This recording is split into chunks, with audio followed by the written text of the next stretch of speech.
Halo teman-teman, pada saat ini saya akan membahas tentang apa itu teks ulasan. Simak sampai akhir ya, jangan lupa juga untuk like video ini.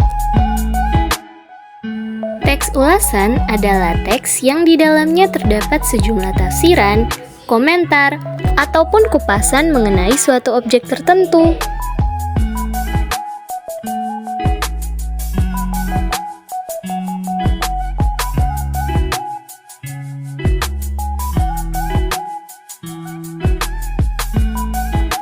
Adapun tujuan dari teks ulasan, yang pertama, untuk mengetahui kelebihan dan kekurangan buku yang diresensi.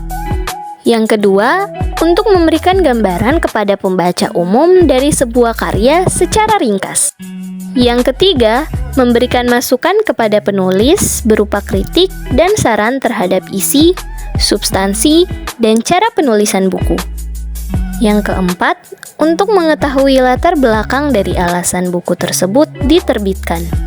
Dan yang kelima, untuk menguji kualitas buku dan membandingkan terhadap karya lainnya. Adapun ciri-ciri dari teks ulasan. Yang pertama, strukturnya terdiri atas identitas, orientasi, sinopsis, analisis, dan evaluasi. Yang kedua, memuat informasi berdasarkan pandangan atau opini penulis. Yang ketiga, opini berdasarkan fakta yang diinterpretasikan atau sudah ditafsirkan oleh resensi. Dan yang keempat, biasa disebut teks resensi atau teks review. Yang berikut adalah jenis-jenis teks ulasan. Yang pertama, berdasarkan isinya. Berdasarkan isinya, teks ulasan terbagi menjadi 3 bentuk. Yang pertama, teks ulasan informatif. Yang kedua, teks ulasan deskriptif. Dan yang ketiga, teks ulasan kritis. Kedua, berdasarkan bahasa dan cara penulisan. Teks ulasan berdasarkan bahasa dan cara penulisan terdiri dari yang pertama, resensi ilmiah, dan yang kedua, resensi ilmiah populer. Dan jenis teks ulasan yang terakhir yaitu berdasarkan jenis buku. Teks ulasan berdasarkan jenis buku terdiri dari 2 bagian. Yang pertama, resensi buku sastra, dan yang kedua, resensi buku non-sastra. Selanjutnya adalah struktur teks ulasan. Struktur yang pertama berupa identitas. Struktur identitas terdiri dari struktur, nama pengarang, penerbit, tahun terbit, tebal halaman, urutan cetakan, dan ISBN. Struktur kedua yaitu orientasi. Orientasi berisi penjelasan secara umum tentang karya yang akan diresensi. Struktur yang ketiga adalah sinopsis. Sinopsis adalah ringkasan yang menggambarkan pemahaman presensi terhadap isi buku. Struktur yang keempat adalah analisis. Analisis berupa paparan tentang keberadaan unsur-unsur cerita, seperti tema, penokohan, dan alur. Dan struktur yang kelima yaitu evaluasi.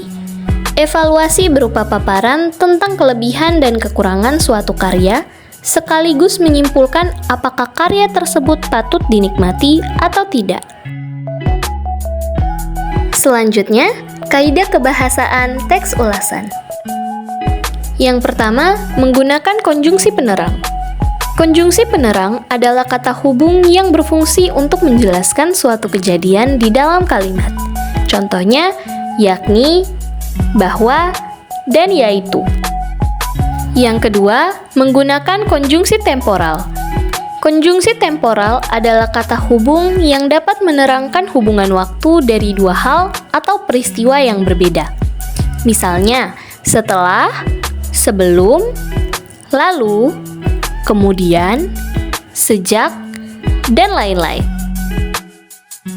Yang ketiga, menggunakan konjungsi penyebab. Contohnya, sebab dan karena. Yang keempat, menggunakan pernyataan-pernyataan yang berupa saran atau rekomendasi pada akhir teks. Contohnya, jangan, harus, dan hendaknya. Dan materi yang terakhir adalah langkah-langkah membuat teks ulasan. Langkah yang pertama, membaca atau menonton dan memahami isi karya yang akan ditulis. Yang kedua, menyampaikan atau menyajikan visi karya yang diulas atau identitas dari karya tersebut. Yang ketiga, mencatat aspek menarik atau penting dari karya yang diulas.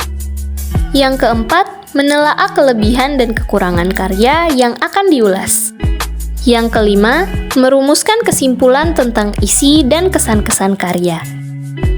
Dan yang keenam, membuat saran atau rekomendasi.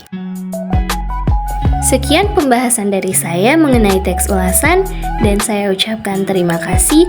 Assalamualaikum warahmatullahi wabarakatuh. Om Swastiastu, Namo Buddhaya, Salam Kebajikan. Shalom.